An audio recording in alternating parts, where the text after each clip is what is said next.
जेसेबांनो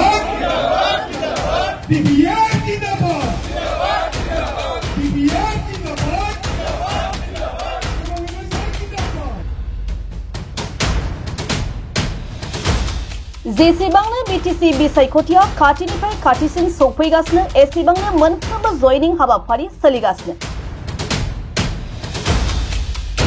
बीटीसी 29 नं सुक्लाय सेरफां बियाबाव थाद'नाय गैयै बीपीएफ दोलोआ जयनिं खालामगासिनो। बीटीसी बिसायख'थिखौ नोजोर होनानै आसामनि गिबि मन्त्रि डक्टर हेमन्त बिश्व शर्माया बिसायख'थि फोसावदिं मेल खुंफुंदोंमोनब्लाबो बीपीएफ दोलोआव जयनिं जानायखौ हमथानानै लाखिनो हायाखै।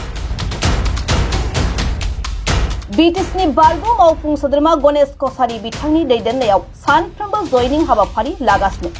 थिग बे लेखायैनो मैयाबो 29 नं सुक्लाय सेरफां बियाबाव बारग' मावफुं सोद्रोमा गणेश कछारीनि न'आवनो 92 जन बीजेपी आरो इउपिपिएलनि मावथि भटारफोरा जयनिं जादों।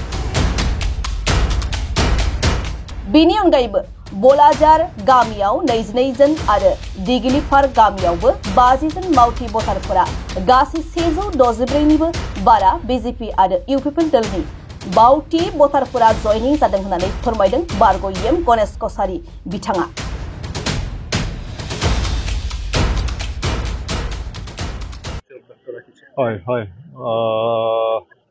माननीय অসমৰ মুখ্যমন্ত্ৰী হিমন্ত বিশ্ব শৰ্মা ছাৰ আমাৰ গাঁৱত আজি মিটিং পাতিছিলে আৰু তেখেতৰ মিটিং পাতিছে। তেখেতৰ মানে বিজেপি দলে মানে বিটিচিত এইবাৰ নিৰ্বাচনত অৱতীৰ্ণ হ'ব। যোৱাবাৰো আছিল, এইবাৰো হ'ব। গতিকে তেখেতে বিজেপিক ভোট দিব লাগে বুলি ৰাইজক অনুৰোধ কৰিছে। সুন্দৰ কথা। আৰু হিচাপে তেখেতে সকলোৱে বিজেপিক উন্নয়নৰ মানে আগুৱাই নিয়াৰ কাৰণে কাম কৰিব।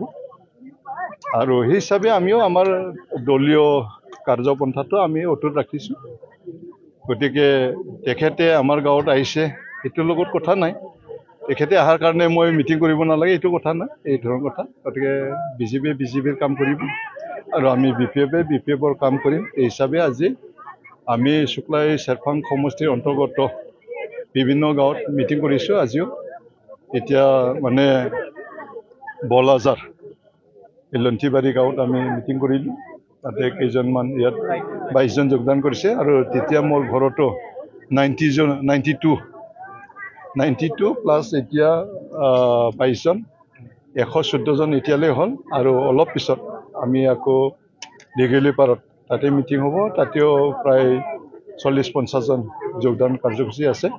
তাতেও আমি আজি মানে যোগদান কৰিম, এইখিনি কথা। গতিকে দিনে নিশাই আমি সদায় যোগদান কাৰ্যসূচী চলাই আছে, এদিনো গেপছ নাই। আপোনালোকে চাব পাৰে, মোৰ গণেশ কছাৰী মোৰ ফেচবুক আছে। এই ফেচবুক যদি চাৰ্চ কৰে সদায় চাব, সদায় মানে যোগদান আছে দিনে নিশাই।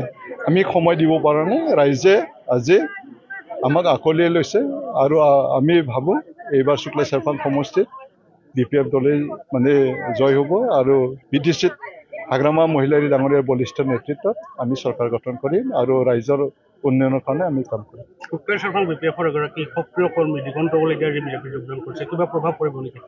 একো প্ৰভাৱ নপৰে। কালি তেখেতৰ গাঁৱত আমি এটা মিটিং আয়োজন কৰিছে, তাতে আপোনালোকক আমন্ত্ৰণ কৰিছোঁ, আজিয়ে আমন্ত্ৰণ কৰিলোঁ।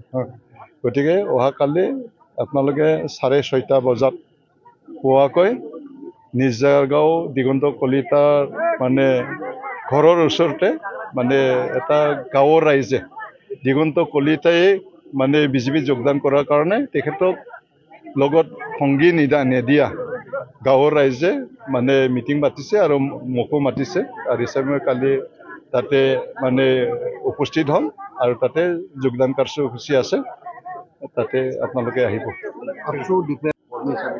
কি মন্তব্য দিছে মই এইটো শুনা নাই আজিলৈ। হ'ব লাগে, এই কথা আগতে কৈছিল।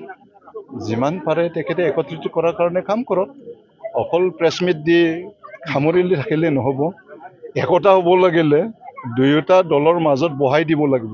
এটা মেচত বহাই ফালে আলোচনা কৰাৰ ব্যৱস্থাটো কৰক, সেইটো মই তেখেতক অনুৰোধ কৰিছোঁ। দুয়োটা দল লগ লাগিলে যেতিয়া মানে হাগ্ৰামা নে প্ৰমোদ বড়ো হাগ্ৰামা মহিলাৰ ডাঙৰে সিদিনাই কৈছে যদি BTCৰ ইলেকশ্যন হয় হাগ্ৰামা মহিলাৰে চিফ হ'ব যদি BTRৰ ইলেকশ্যন হয় প্ৰমোদ বড়ো চিফ হ'ব